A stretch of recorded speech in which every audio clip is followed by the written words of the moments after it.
വിവാദങ്ങളുടെയും വിമർശങ്ങളുടെയും നടുവിൽ നിന്നുകൊണ്ട് ഒരു മനുഷ്യൻ എന്ന് വെച്ചാൽ നമ്മുടെ മലയാളത്തിലെ സൂപ്പർ സ്റ്റാർ എന്ന് തന്നെ ഉറപ്പിച്ച് നമുക്ക് അടിവരായിട്ട് മലയാളത്തിലെ ഇനി ഇന്ത്യൻ സിനിമയുടെ സൂപ്പർ സ്റ്റാർ എന്നറിയപ്പെടാൻ പോകുന്ന ലാലേട്ടൻ 200 കോടി ക്ലബിലെത്താൻ 5 ദിവസമാണ് എടുത്തത്.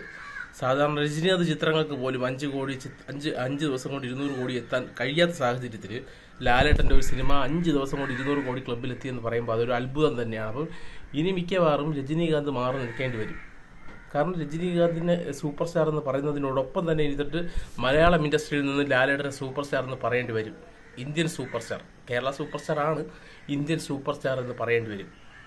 കാരണം നമുക്ക് നോക്കുമ്പോൾ മനസ്സിലാവും രജനീകാന്തിൻ്റെ കാലം കഴിഞ്ഞുകൊണ്ടിരിക്കുകയാണ്. രജനീകാന്തിൻ്റെ സിനിമകൾ ഡയറക്ടേഴ്സിൻ്റെ ബ്രില്യൻസ് കൊണ്ട് അല്ലെങ്കിൽ ഡയറക്ടേഴ്സ് മോശമാകുമ്പോഴത്തേക്ക് സിനിമ വളരെയധികം താഴോട്ട് പോകാറുണ്ട്. ആവറേജ് കേട്ടാൽ പോലും ആ സിനിമയ്ക്ക് അത്രയ്ക്ക് കളക്ഷൻ കിട്ടുന്നില്ല, ഇതുപോലുള്ളൊരു കളക്ഷൻ കിട്ടുന്നില്ല. അപ്പോൾ അങ്ങനെ നോക്കുമ്പം ഇന്ത്യൻ സിനിമയുടെ സൂപ്പർ സ്റ്റാർ എന്ന് തന്നെ നമുക്ക് ലാലേട്ടനെ വിശേഷിപ്പിക്കാം. ഇതിനി കേരളത്തിൽ ഒതുങ്ങി നിൽക്കുന്നതായിരിക്കില്ല ലാലേട്ടൻ്റെ ബോക്സ് ഓഫീസ് പവർ. ഇനി ലാലേട്ടൻ്റെ ഇറങ്ങാൻ പോകുന്ന ഓരോ സിനിമകൾക്കും അതിൻ്റേതായിട്ടുള്ളൊരു നിലവാരം കാണും, അതിൻ്റേതായിട്ടുള്ളൊരു കളക്ഷൻ കാണും, അതിൻ്റേതായിട്ടുള്ള പ്രതീക്ഷ കാണും. അപ്പം അത്രയും ആൾക്കാർ ആ സിനിമയ്ക്ക് ഇടിച്ചു കയറാനുള്ള സാധ്യതയുണ്ട്. ഇതൊരു വലിയൊരു മാർക്കറ്റാണ് എമ്പുരാൻ എന്ന് പറയുന്ന സിനിമ ഓപ്പൺ ചെയ്തിട്ടിരിക്കുന്നത്. ഒരു മലയാള സിനിമയ്ക്ക് എത്തിപ്പിടിക്കാൻ പറ്റാത്തൊരു മാർക്കറ്റിനെ സ്വന്തമാക്കിയിരിക്കുകയാണ് എമ്പുരാൻ എന്ന് പറയുന്ന സിനിമ. അപ്പം ഇന്നലെ ഞാനൊരു വീഡിയോ ഇട്ടിരുന്നു 200 കോടി ക്ലബ്ബിൽ 5 ദിവസം കൊണ്ട് എത്തും എന്നുള്ള കാര്യം. അപ്പോൾ കുറേ പേർക്ക് സംശയം ഉണ്ടായിരുന്നു അതിനകത്ത് 200 കോടി എത്തില്ല. പേഴ്സണൽ മെസ്സേജ് കുറേ വന്നു. 200 എത്തിയില്ല, 140 കോടി എത്തിയുള്ളൂ, ഇല്ല 200 എത്താൻ വഴിയില്ല, 140 എന്ന് പറയുന്ന മണ്ടന്മാർ വിചാരിക്കേണ്ടത് എന്താണെന്ന് വെച്ചാൽ ഈ സിനിമയുടെ ഓപ്പണിംഗ് ദിവസത്തിന് മുമ്പ് തന്നെ 80 കോടി ക്ലബ്ബിൽ ഇടം പിടിച്ചതാണ്.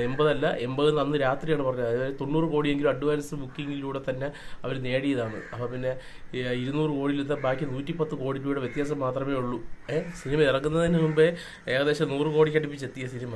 പിന്നെ ഇനി ഈ 5 ദിവസം ഇത്ര ആൾ കത്തിക്കയറിയത് നമ്മൾ കണ്ടതാണ്. ബുക്ക് മൈ ഷോയിൽ എത്ര ടിക്കറ്റ് വിറ്റ് പോയി എന്നുള്ള കാര്യം നിങ്ങൾ ബുക്ക് മൈ ഷോ ഓപ്പൺ ചെയ്യുമ്പോൾ നിങ്ങൾക്ക് അറിയാൻ പറ്റും. അപ്പോൾ 100% ഉറപ്പിച്ച് തന്നെ പറയാൻ പറ്റും ഈ 200 കോടി ആയിരിക്കും മലയാളത്തിലെ ആദ്യത്തെ തള്ളലില്ലാത്ത 200 കോടി എന്ന് 100% ഉറപ്പിച്ച് പറയാൻ. കാരണം അത്രയ്ക്ക് തിരക്ക് നമുക്ക് തന്നെ അനുഭവിക്കാൻ പറ്റും. ടിക്കറ്റ് കിട്ടാതെ തന്നെ ആൾക്കാർ നെട്ടോട്ടം ഓടുന്നൊരു അവസ്ഥ ഉണ്ടായിട്ടുണ്ട്. ഈ ഒരു 5 ദിവസം കൊണ്ട് തന്നെ സിനിമ ഇടിച്ചു കയറി കാണണം എന്നുള്ള ഒരു ആകാംക്ഷ ആൾക്കാരിലോട്ട് എത്തിക്കാൻ ഈ ടീമിന് കഴിഞ്ഞു.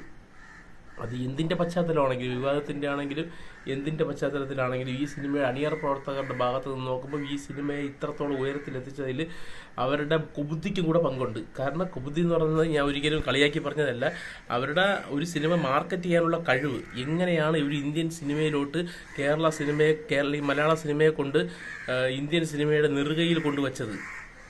അത്ര മാർക്കറ്റിങ്ങിൻ്റെ ഏറ്റവും പുലികളായ ആശീർവാദ് സിനിമാസിൻ്റെ കൂടെ ബുദ്ധിരാക്ഷസനായ പൃഥ്വിരാജും കൂടെ ചേർന്നപ്പം ഈ സിനിമയ്ക്ക് നേടാൻ കഴിഞ്ഞ മാർക്കറ്റ് അതിഗംഭീരമായിട്ടുള്ളൊരു മലയാള സിനിമയ്ക്ക് സ്വപ്നം കാണാൻ കഴിയാത്തൊരു മാർക്കറ്റാണ് എമ്പുരാൻ നേടാൻ സാധിച്ചത്.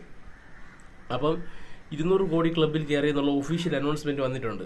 അപ്പം ഞാൻ ഇന്നത്തെ വീഡിയോയുടെ അവസാനിക്കുകയാണ്. ഇത്രയും ഞാൻ പറയാൻ വേണ്ടിയിട്ട് വന്നത്. ഇനി അടുത്ത് ഇതിൻ്റെ ഒരു സ്പെഷ്യൽ വീഡിയോ ഉണ്ട്, അത് വേറൊരു സിനിമയായിട്ട് കമ്പയർ ചെയ്താണ്. അപ്പം അത് നമുക്ക് അടുത്ത വീഡിയോയിൽ സംസാരിക്കാം. ഇതൊരു ചെറിയ വീഡിയോയിൽ കണ്ടാൽ മതി. നന്ദി, നമസ്കാരം.